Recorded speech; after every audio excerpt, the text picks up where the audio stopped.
many of you are here tonight who know General Saint is not just an author, he is also an artist. Long-time artist, long-time general in the business each and every time.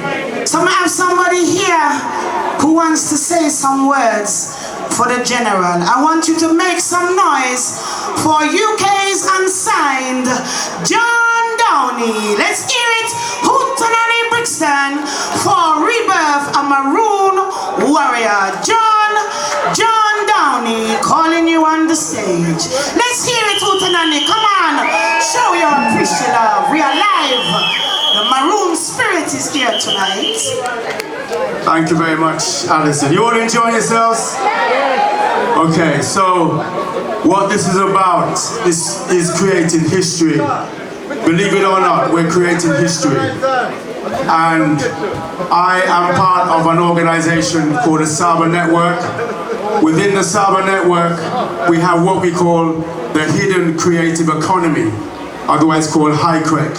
And it represents those art forms that start from the grassroots, and then they grow from the grassroots and they travel into the mainstream before they become accepted by the wider society.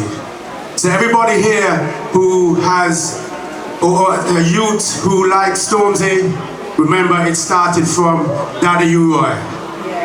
And if you like any kind of dance-based music, it started from King Tubby's, okay? And what I'm here to do today is to award someone who has been a great participant and foundation in that tradition and the movement of our culture and our history. Because when Daddy Roy passed the mic to Dennis Al Capone, and Al Capone came to the UK as a DJ, the man might say MC now, but we know it as a DJ, okay? Then he passed it on to General Saint and Keith Eastwood. And then came the Saxon man them. And then came Garage. And then came Jungle. And then came what we call now maybe grime. So this brother not only has contributed in terms of what he has written, but he's contributed in terms of his music. And we're here today. Let's call him on stage, the author, General Saint. Everybody knows why we're here. Where's General Saint? Okay, sir. So on behalf of the Saba Network, the Hidden Creative Economy, and the Luton Windrush Community Awards, the reason why we're presenting you with this, because you're creating history. This book is written for our generation, telling the story of our ancestors, but we know there's more to it, because the next stage of the book, and they say we don't like to read, and we want to encourage the legacy of our youths, so this brother has created a computer game from the character of Nanny. So what that means, while our generation are reading, our youth are still continuing the legacy with the computer game to come. So on behalf of the Saba Network, we'd like to honor you with this. Big round of applause for General Saint, Winston Hislop, the author, and the game. The introduction of the game has been shown right here. So I'm gonna pass on to Saint to say a few words. Have a look at the screen now. That is how the game is going to look. We are creating history on behalf of HICREC Publications. Thank you all. Big up Saint. The journey has just begun. Woo! People. Well, I'm in love now. Seriously. You know, oh, sorry. Can't have it back way, that no work. You know, I can't even find words. I can't find words to show my appreciation love for all you people who come out to support me tonight. Seriously, it's you know, I've had a career span just over 40 years. Please don't judge my age. You know. I'm still, you know, yeah. Still got a holding for that up there. But it's been a beautiful career because it took me right over the world.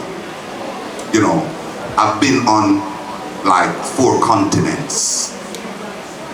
And the continent that I want to go on, I haven't been there yet. And that's on my bucket list. And I'm going to do that. Because writing about Nanny, it was easy. It was easy because the ancestors allow me to. Seriously. And I say this with so much joy.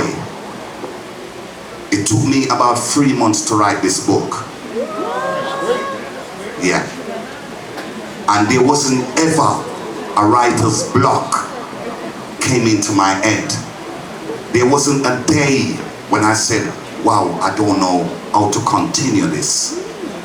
No, it was day after day after day, chapter after chapter, and the inspiration just keep flowing.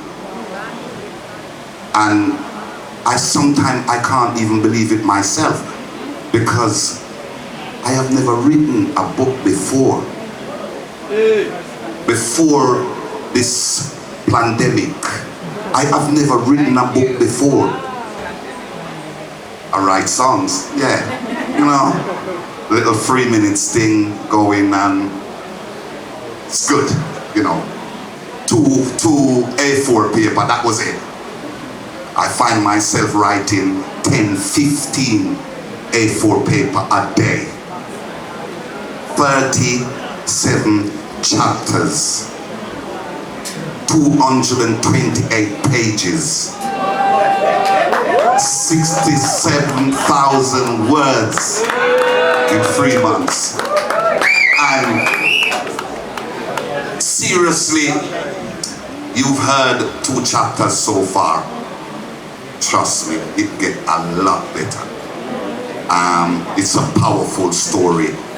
It's empowering someone that I grew up with, where nobody tells me a lot about her. Nobody. Not even my school. Not even, you know, my primary school, my secondary school.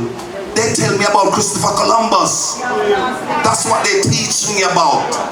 The damn blasted liar. That's who they teach me about. They don't even teach me about Marcus Garvey.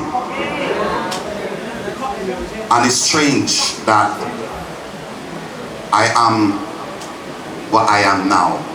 I'm not gonna tell you, because you're not gonna know my age like that. You better judge it. But I had to do this for the women in my life, the women that I've come across years and years and years. I had to do this. I had to do this for the children who is coming. I keep telling this story. I was watching Wonder Woman, and she did, you know, her tricks, you know, kill some people. And there were some kids standing there looking, and this just amazed me. And she went to all of them, you're right, yeah, everybody cool. And then one little girl just standing looking at her. And I know this is where the marketing come in. She went to the little girl and she said, are you okay? And the little girl just looked at her and said, I want to be like you. I want my little girl to say, Dad, I want to be like Nanny. That's what I want to do. I love Wonder Woman, she looks good. But seriously, she's fiction. Nanny is the real thing. Seriously, and you know, this, as I said, is for every woman. And I might be saying this and you think that, oh, it's only for my... No, all women. Nanny represent all women, power, but she represent me too, because if it wasn't for her today, I wouldn't be walking around a free man. She fight like a lioness, and she won. She beat an empire.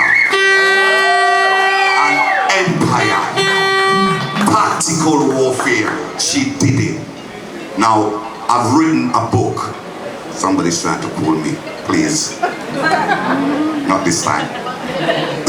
She used tactical warfare, and the British said, where the eldest woman learned tactical warfare from? How did she know how to do all these things? Read the book and you'll find out. Thank you very much.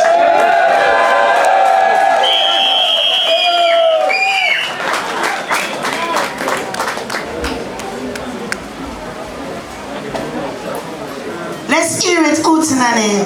One more time. The story behind the journey of rebirth. General Saint Winston Islop. Come on, Hootananny, let's hear it. Rebirth. We are there. Wait no man, give me a chance. Locks and mercy. Give me a chance. Me just get in on my hand, make me turn it wrong and turn it fierce. Rebirth, a Maroon warrior.